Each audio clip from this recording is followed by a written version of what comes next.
चलिए आज हम आपको बताएंगे कि बिहार बाढ़ से क्यों डूब जाता है और बिहार को बाढ़ से डूबने से बचाने के लिए क्या क्या प्रयास बिहार सरकार कर रहा है। एगो इंस्टीट्यूट है जिसका नाम है बाढ़ प्रबंधन अध्ययन केंद्र और राष्ट्रीय जल विज्ञान संस्थान जो फुलवारी शरीफ पटना में है, और उसी संस्थान में एगो और संस्थान है बिहार लोक प्रशासन एवं ग्रामीण विकास संस्थान। यानी बाढ़ से बचाने के अलावा गांवों का विकास करने की भी जिम्मेवारी है इस संस्थान पे। उसके अलावा जल एवं भूमि प्रबंधन संस्थान, मतलब कि बहुत सारा संस्थान है बिहार को बाढ़ से बचाने के लिए, लेकिन ससुरा इस संस्थान जो है ना वो बाढ़ में डूब जाता है। तो ये जब संस्थान बाढ़ में डूब जाता है तो बिहार को क्या घंटा बचाएगा बाढ़ से डूबने के लिए। और देखिए इस संस्थान में बच्चे पढ़ते हैं और उनको प्रैक्टिकल कराया जाता है। क्या प्रैक्टिकल कराया जाता है कि नाली बनाना है लेकिन नाली से पानी नहीं निकालना है, नाली का पानी मोटर से इंस्टीट्यूट में डालना है। देखिए निकाला जा रहा है, इंस्टीट्यूट में डाला जा रहा है। चूंकि वो इंस्टीट्यूट में जब बाढ़ आएगा तब ना बच्चा सब प्रैक्टिकल करेगा, और फिर इंस्टीट्यूट का पानी मोटर से जो है ना नाली में डालना है। ये रिसाइकल प्रोसेस है, चलते रहता है, और इसी रिसाइकल प्रोसेस के वजह से बिहार हर साल बाढ़ में डूबता है।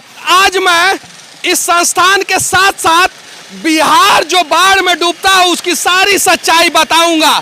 देखिए इस संस्थान में IAS IPS लेवल के बड़े बड़े इंजीनियर रहते हैं और सिविल इंजीनियर भी रहते हैं, और उनके दरवाजे के सामने नाला का स्थिति देखिए जो भ्रष्टाचार का भेंट चढ़ गया है। ये नाला का स्थिति देखिए, भ्रष्टाचार का भेंट चढ़ गया। अब जरा सोचिए इतने बड़े बड़े इंजीनियर अगर संस्थान में रहेंगे और उनके आंखों के सामने दरवाजा पे अगर भ्रष्टाचार हो जाता है तो जरा सोचिए बिहार बाढ़ से कैसे बचेगा। तो बिहार को बाढ़ से बचाने की जिम्मेवारी जिन नेताओं की है, सचिवालय के पास उनका आवास डूब जाता है। जिन इंजीनियरों के कंधे पे है उनका इंस्टीट्यूट, उनका कॉलेज, उनका महाविद्यालय डूब जाता है। तो बिहार के लोग बाढ़ से डूबेंगे ही ना। बिहार में बाढ़ से लोगों को बचाया नहीं जाता है, बल्कि बाढ़ के नाम पे आपदा है ना, मोदी जी तो सिखाए ही है आपदा में अवसर ढूंढिए, और आपदा आया हुआ है। यहाँ के इंजीनियर, यहाँ के सरकारी पदाधिकारी, बाढ़ प्रबंधन अध्ययन केंद्र, राष्ट्रीय जल विज्ञान केंद्र के सभी लोग जो है ना अवसर ढूंढ रहे हैं आपदा में। यहाँ पे लिखा हुआ है बाढ़ प्रबंधन अध्ययन केंद्र राष्ट्रीय जल विज्ञान संस्थान, मतलब कि यहाँ पे बाढ़ के ऊपर रिसर्च होता है इस संस्थान में। तो बाढ़ के ऊपर रिसर्च होता है। बाढ़ आता है पश्चिमी चंपारण में, उत्तरी बिहार में, और रिसर्च सेंटर है पटना में। तो पटना में रिसर्च सेंटर है तो रिसर्च सेंटर में बाढ़ लाना जरूरी है। तो ये रिसर्च सेंटर का गेट है और गेट पे बाढ़ आया है। बाढ़ का अब ये लोग रिसर्च करते हैं। अब देखिए थोड़ा देर बारिश होता है तो पूरा ये जलमग्न हो जाता है। पूरा एरिया आप देख सकते हैं, पूरा एरिया जलमग्न हो जाता है पूरा। और यहाँ का पानी जो है ना वो दुनिया का सबसे ताकतवर मोटर से निकाला जाता है। ये देखिए इससे ज्यादा ताकतवर मोटर जो है ना वो दुनिया में है ही नहीं, उससे निकाला जाता है। अब जरा बताइए इस ससुर इंजीनियर सबको हम बोल देते हैं तो ये सब बुरा मान जाता है। फिर ये नाला काहे लग बनाया है जब नाला से पानी नहीं निकल रहा है। मतलब ये नहीं है, मतलब ये है कि अभी ये पानी स्टील क्यों है, इसका डायरेक्शन क्यों नहीं है। किसी साइड में तो फ्लो होना चाहिए था ना, नहीं तो इस साइड फ्लो होना चाहिए था, नहीं तो इस साइड फ्लो होना चाहिए था। नाला में फ्लो ही नहीं है, यानी इसका मतलब यह है कि नाला का लेबलिंग सही से नहीं हुआ है, और ये काम जो है वो कहीं और नहीं हुआ है। बाढ़ प्रबंधन अध्ययन केंद्र जो है ना उसके गेट पे हुआ है। बिहार लोक प्रशासन एवं ग्रामीण विकास संस्थान के गेट पे हुआ है। जल एवं भूमि प्रबंधन संस्थान के गेट पे हुआ है। अब जरा सोचिए इस प्रकार का अनियमितता, भ्रष्टाचार दिखाया जाए कि नहीं दिखाया जाए। और वो एक मोटर से पानी पता है क्यों निकाला जाता है, क्योंकि 20 मोटर दिखाया जाएगा, लगातार दिखाया जाएगा, और दिखाया जाएगा कि अप्रैल से शुरू हुआ और नवंबर दिसंबर तक हम पानी निकाले हैं। 50-60 लाख रुपया लगा, भरपूर प्रयास किया पानी निकालने का, नहीं निकल पाया। यह चीज है। और ये बाढ़ प्रबंधन अध्ययन केंद्र, अध्ययन मतलब समझते हैं, मतलब जहाँ पढ़ा जाता है, तो इसमें बच्चे पढ़ते होंगे। अब बाढ़ पे रिसर्च करने के लिए चंपारण नहीं जाते होंगे, कोसी नहीं जाते होंगे, वो डायरेक्ट आते होंगे यहाँ पे, रिसर्च कर लेते होंगे कि बाढ़ यहीं आता है और ये प्रबंधन ये गेट है। और ये लोग मदारी समझते होंगे हमको कि चिल्ला रहा है, मनीषवा बकबका रहा है। अगर ये लोग सही होते ना तो साला इतना दिक्कत होता ही नहीं। आज पूरे बिहार में सबके आंखों के सामने भ्रष्टाचार होता है। सब लोग बुद्धिजीवी हैं, पढ़े लिखे हैं, सब लोग, कोई अनपढ़ नहीं है, कोई ठेपा मार नहीं है।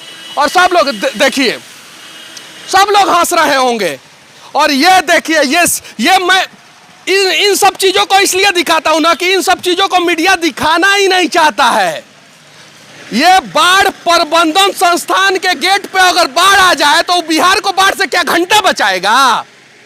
जो संस्थान जो है खुद बाढ़ में डूब जा रहा है, जिसके ऊपर जिम्मेवारी है बिहार को बाढ़ से बचाने का, जिसके ऊपर जिम्मेवारी है बाढ़ के ऊपर रिसर्च करने का, उस संस्था के गेट के सामने बाढ़ आ जा रहा है। अब बताइए, अब किसको बोले? इसमें जाके अधिकारी को अगर रेल देंगे हम लोग तो अधिकारी हम लोगों को रेल के अब तिहाड़ जेल में और बेऊर जेल में भेज देंगे, ये लोग थपड़ी बजाते रह जाएंगे। लेकिन भ्रष्टाचार जम के हो रहा है।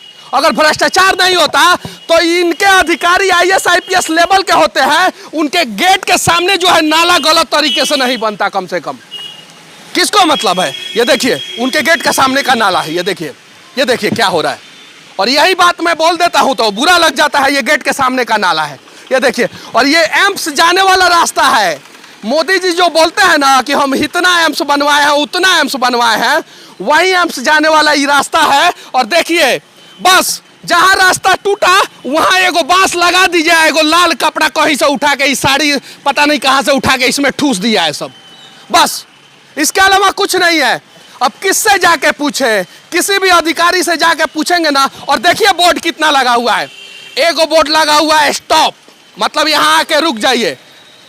उसके बाद लगा हुआ है बाढ़ प्रबंधन अध्ययन केंद्र, मतलब बाढ़ पे रिसर्च होगा। उसके बाद लगा हुआ है बिहार लोक प्रशासन एवं ग्रामीण विभाग का लगा हुआ है, जल एवं भूमि प्रबंधन का लगा हुआ है। मतलब बिहार में जितना भी संस्थान है उसमें आधा का तो बोर्ड इसी में लग गया है। और आइए अंदर दिखाते हैं हम आपको।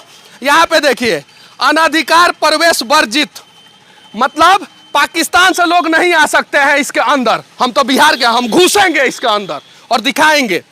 ये देखिए यहाँ पे क्या लगा हुआ है, राष्ट्रीय जल विकास अभिकरण, मतलब ये लोग जल का विकास करते हैं। ये देखिए यहाँ पे लगा हुआ है अधिरक्षण अभियंता का कार्यालय, मतलब इंजीनियर का कार्यालय भी है इसके अंदर। देखिए यहाँ पे लगा हुआ है, यहाँ पे देखिए, यहाँ पे। और देखिए कितना बड़ा बड़ा बिल्डिंग बना हुआ है, सब कुछ बना हुआ है। और जहाँ पे इतने सारे इंजीनियर बैठते हैं वहाँ पे जल संसाधन विभाग का जो एक स्टैचू बना है, वो स्टैचू भ्रष्टाचार का भेंट चढ़ गया है। फिर ऐसे इंजीनियर को मैं कुछ बोलूँ कि नहीं बोलूँ, आप बताइए। ये सच्चाई है और ये पटना के फुलवारी की सच्चाई है। क्या बोल रहे हैं? इसका फील्ड आगे है भैया। हाँ, उसमें क्या है? पानी उनी जमा हुआ है। ये देखिए, ये बाढ़ प्रबंधन केंद्र है और ये प्रबंधन केंद्र का जितना भी फील्ड है ना, उस सब में बाढ़ आया है, देख सकते हैं। सब में बाढ़ आया। अभी बारिश नहीं हो रहा है, मैं फिर से कह देना चाहता हूँ, अब भी बारिश नहीं हो रहा है और सब में बाढ़ आया। VIP बिल्डिंग है, एयर कंडीशन लगा हुआ है। एयर कंडीशन में बैठ के तुम लोग बिहार को बाढ़ से बचाओगे? नहीं बचा सकते हो। चलो बाढ़ में डुबा के हम दिखाते हैं कि बाढ़ में डूबने वाले का दर्द क्या होता है। और यहाँ पे बाढ़ के ऊपर रिसर्च करते हैं ये लोग। सच्चाई ये है, चलिए आइए। सच्चाई ये है कि अगर बिहार के लोग जागरूक हो जाएंगे ना तो एयर कंडीशन गाड़ी बिहार सरकार का, एयर कंडीशन स्कॉर्पियो बिहार सरकार का, बिहार सरकार का थोड़ी होता है। हमारा टैक्स का पैसा होता है। कोई नेता टैक्स नहीं देता है, कोई बिजनेसमैन टैक्स नहीं देता, वो तो टैक्स चोरी करता है। लोग टैक्स देता है आम आदमी, जो 2000 का मोबाइल खरीद रहा है ना उस पर 18% टैक्स दे रहा है, जो साइकिल खरीद रहा है उस पर टैक्स दे रहा है, जो रिक्शा ठेला खरीद रहा है उस पर टैक्स दे रहा है। और उसके टैक्स का पैसा जो है ना यहाँ पे लगता है। एयर कंडीशन से लेके हाईटेक बिल्डिंग बनाया जाता है, हाईटेक अधिकारी बैठते हैं जो बाढ़ से बिहार को बचाते हैं और जो अपने संस्थान को बाढ़ से नहीं बचा पाते हैं। ये देखिए यहाँ पे मैं आपको दिखा रहा हूँ ये कैसे किस प्रकार से भ्रष्टाचार होता है। अब इसके लिए किसको दोषी माना जाए? यहाँ पे देखिए, यहाँ पे एक स्टैचू लगा हुआ है और देखिए इसका सारा टाइल्स मार्बल निकल गया, सारा का सारा। और देखिए जल संसाधन विभाग, जल एवं भूमि प्रबंधन संस्थान का उद्घाटन माननीय मुख्यमंत्री श्री लालू प्रसाद यादव के द्वारा मंत्री जल संसाधन श्री जगदानंद की अध्यक्षता तथा राज्य मंत्री जल संसाधन श्री जयप्रकाश नारायण यादव एवं उप मंत्री जल संसाधन के रूप में नारायण झा की उपस्थिति में दिनांक 26 फरवरी, डेटे खा गया सब, 2002 में हुआ था। 2002 में जिसका उद्घाटन हुआ उसका टाइल्स मार्बल सरक गया। जो अंग्रेज बिल्डिंग बनाया है, पुल बनाया है, उस पर अभी भी गाड़ी और आदमी चल रहा है। जाके देखिए सचिवालय का जो बिल्डिंग है पुराना वाला अंग्रेज वाला, वो अभी भी ठीक है। नयका जो बनाया है वो गड़बड़ है। जो अंग्रेज सब संसद बनाया, नॉर्थ ब्लॉक साउथ ब्लॉक बनाया है सब दिल्ली में, वो ठीक है। जो शास्त्री भवन बना है, जो आजादी के बाद बना है, वो शास्त्री भवन जर्जर हो गया है। जाइए दिल्ली में भी देखिए। अब आधुनिक इंजीनियरों की आधुनिकता पे हमें शर्म आए कि गर्व हो, हमें समझ में नहीं आता है। इसीलिए इस प्रकार के आधुनिक इंजीनियरों को मैं रेलते रहता हूं। यह है सच्चाई। और यह इंजीनियरों का बाप का पैसा नहीं है, देश के नेताओं के बाप का पैसा नहीं है, जनता का पैसा है। और जनता के पैसा का दुरुपयोग करते हैं तो किसी ना किसी को तो आवाज उठाना ही पड़ेगा। गरीबों को पैसा का दुरुपयोग करते हैं। बाढ़ रिसर्च सेंटर में अगर बाढ़ के ऊपर सही से रिसर्च हुआ रहता और बाढ़ के ऊपर पिछले 15, 20, 25 साल में जितना खर्चा कर दिया गया है, उतना अगर खर्चा सही से हुआ रहता ना, तो बिहार को 90% बाढ़ से बचाया जा सकता था। यहाँ पे बाढ़ से बचाया नहीं जाता है, बाढ़ ला दिया जाता है। पटना में जो कभी पटना डूबता नहीं था, चंद्रगुप्त मौर्य के समय में आज पूरा पटना डूब जाता है। क्यों डूब जाता है? क्योंकि आधुनिकता है ना।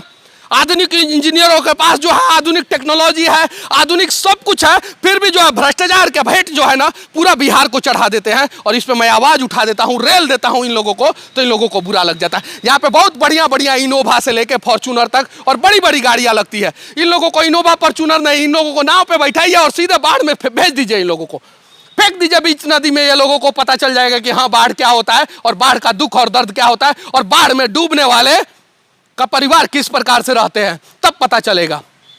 बस अगर मेरी बातें किसी को अपशब्द लगे, किसी को बुरा लगे, किसी को अगर मेरी बातें एग्रेसिव लगे तो मैं माफी चाहता हूं। लेकिन क्या करूं, जब बाढ़ में आपका परिवार डूबेगा और दम टूटेगा जब उसका जो है ना पानी के अंदर, तब उस दर्द को एहसास कीजिएगा। जैसे हर साल बिहार में कम से कम 2000 लोग जो है ना वो नदी में डूब जाते हैं, जिसका कोई आंकड़ा जो है सरकार के पास नहीं रहता है। कोई आंकड़ा नहीं रहता है सरकार के पास। और ये प्रबंधन संस्थान है, बाढ़ प्रबंधन संस्थान। बाढ़ पे रिसर्च करते हैं ये लोग और अपने ही इंस्टीट्यूट में बाढ़ ला देते हैं। ये बिहार को क्या घंटा बाढ़ से बचाएंगे? और ज्यादा इन लोगों को रेल दे तो ये लोग जो है धारा 353 सरकारी काम में बाधा के आरोप में जो है ना एक केस कर देते हैं और सीधे जेल में पहुंचवा देते हैं हमारे जैसे लोगों को। क्या किया जाए? फिर भी बिहार के बुद्धिजीवी लोगों में कहना चाहता हूं कि अगर बिहार को बचाना है ना तो आपको मौन व्रत तोड़ना होगा और लड़ना होगा बिहार के लिए, बिहार के लोगों के लिए। तब जाके हमारा बिहार जो है चंद्रगुप्त मौर्य का बिहार बनेगा, सम्राट अशोक का बिहार बनेगा। तब जाके हमारा बिहार जो है ना आर्यभट्ट का बिहार बनेगा। तब जाके हमारा बिहार जो है ना वो जयप्रकाश नारायण बाबू का बिहार बनेगा। वरना डूबेंगे आप भी, डूबेंगे हम भी। भ्रष्टाचार का शिकार आप भी होंगे, भ्रष्टाचार का शिकार हम भी होंगे। हम चिल्लाते रहेंगे, आप थपड़ी बजाते रहेंगे।